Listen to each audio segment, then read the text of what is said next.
আসসালামু আলাইকুম। স্বাগত জানাচ্ছি আন্তর্জাতিক বাংলা সংবাদে। সাথে আছি আমি রুকসানা পারভিন। জানিয়ে দেব আমাদের হাতে থাকা সর্বশেষ আপডেট আন্তর্জাতিক বাংলা খবর। চ্যানেলটি সাবস্ক্রাইব করে আমাদের সাথেই থাকুন। প্রথমেই জানিয়ে দেব, ইরান বিক্ষোভকারীদের হত্যা করলে যুক্তরাষ্ট্র তাদের উদ্ধার করতে আসবে ট্রাম্প। ইরানে চলমান বিক্ষোভে প্রাণহানির ঘটনায় কড়া হুঁশিয়ারি দিয়েছেন মার্কিন প্রেসিডেন্ট ডোনাল্ড ট্রাম্প। তিনি বলেছেন, ইরান সরকার বিক্ষোভকারীদের হত্যা করলে যুক্তরাষ্ট্র তাদের উদ্ধারে এগিয়ে আসবে। এই লক্ষ্যে মার্কিন সামরিক বাহিনী পুরোপুরি প্রস্তুত বলেও জানান তিনি। আজ শুক্রবার নিজের সামাজিক যোগাযোগ মাধ্যম ট্রুথ সোশ্যালে দেওয়া এক পোস্টে এ কথা বলেন ট্রাম্প। দীর্ঘদিনের পশ্চিমা নিষেধাজ্ঞা এবং গত বছরের জুন মাসে ইসরায়েল ও যুক্তরাষ্ট্রের বিমান হামলায় পারমাণবিক ও সামরিক অবকাঠামো ক্ষতিগ্রস্ত হওয়ায় ইরানের অর্থনীতি বর্তমানে একরকম খাদের কিনারে পৌঁছেছে। এই পরিস্থিতিতে বিক্ষোভ দমনে কঠোর অবস্থানের পাশাপাশি আলোচনার প্রস্তাব দিয়েছে তেহরান সরকার। ইরানের আধা সরকারি সংবাদ সংস্থা ফার্স নিউজ জানিয়েছে, নিরাপত্তা বাহিনীর সঙ্গে সংঘর্ষে লোরদেগান ও আজনা শহরে অন্তত ৫ জন নিহত হয়েছেন। এছাড়া কুহুদাস্ত শহরে বিক্ষোভকারীদের হামলায় নিরাপত্তা বাহিনীর একজন সদস্য নিহত হওয়ার খবর দিয়েছে দেশটির রাষ্ট্রীয় টেলিভিশন। এই বিক্ষোভের এই পরিস্থিতির দিকে ইঙ্গিত করে ট্রাম্প তার পোস্টে লেখেন, শান্তিপূর্ণ বিক্ষোভকারীদের ওপর গুলি চালানো এবং তাদের হত্যা করা ইরানের পুরনো অভ্যাস।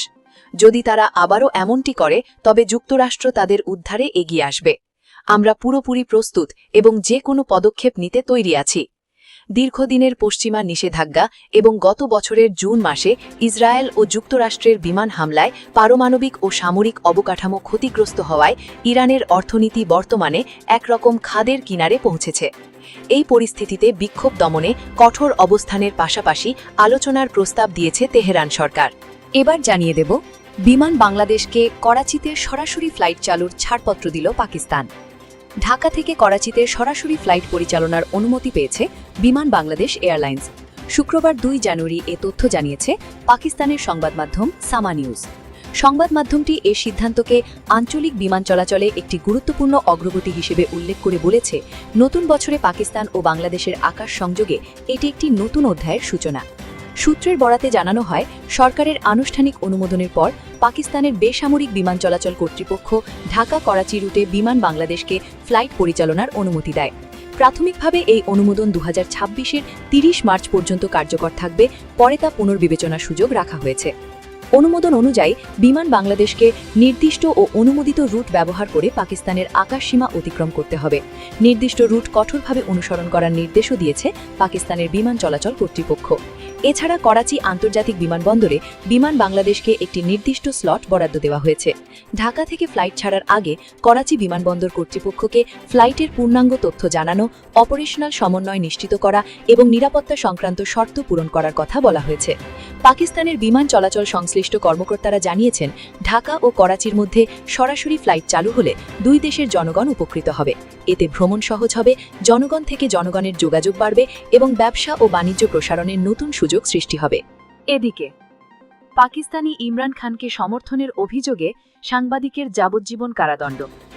পাকিস্তানের এক সন্ত্রাস বিরোধী আদালত শুক্রবার ৮ সাংবাদিক ও সামাজিক যোগাযোগ মাধ্যম কর্মীকে তাদের অনুপস্থিতিতে যাবজ্জীবন কারাদণ্ড দিয়েছেন।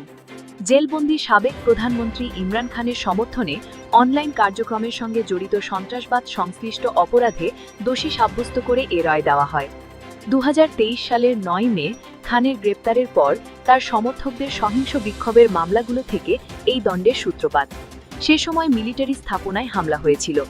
এরপর থেকে সরকার ও সেনাবাহিনী ইমরান খানের দল ও ভিন্ন মতাবলম্বীদের বিরুদ্ধে ব্যাপক দমনপীড়ন চালিয়েছে। এছাড়া সন্ত্রাস বিরোধী আইন ও মিলিটারি আদালতে বিচার করে শত শত ব্যক্তিকে রাষ্ট্রীয় প্রতিষ্ঠানের বিরুদ্ধে উস্কানি ও হামলার অভিযোগে বিচারের মুখোমুখি করেছে।